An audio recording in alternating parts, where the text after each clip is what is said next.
Saya sampaikan adalah selaku perwakilan ataupun Binomo Indonesia, saya sampaikan bahwa dia pernah belajar di Rusia dan dia menjadi komplain di manajer Binomo Indonesia. Kemudian Fakar, ya, kita ketahui bahwa dia adalah sebagai ikatan guru ataupun rekan dari saudara Ika.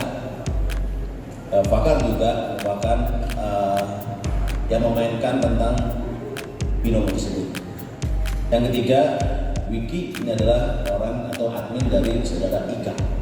Ini perkembangan dari kasus Binomo, masih ada beberapa tersangka yang akan kita ungkap dalam waktu yang akan depan. Tapi yang sampai hari ini kasusnya Binomo sudah menjadi 4 tersangka.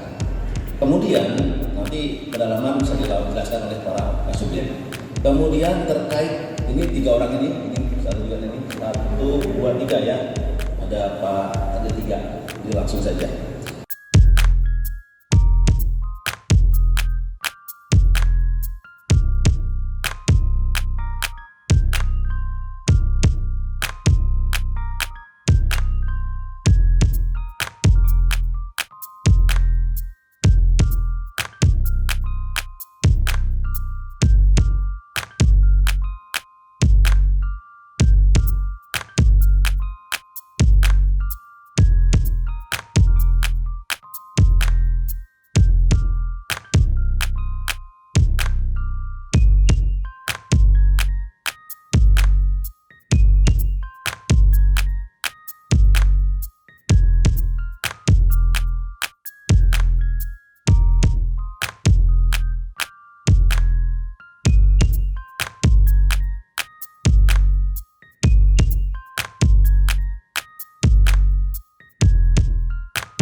Terima kasih sudah nonton.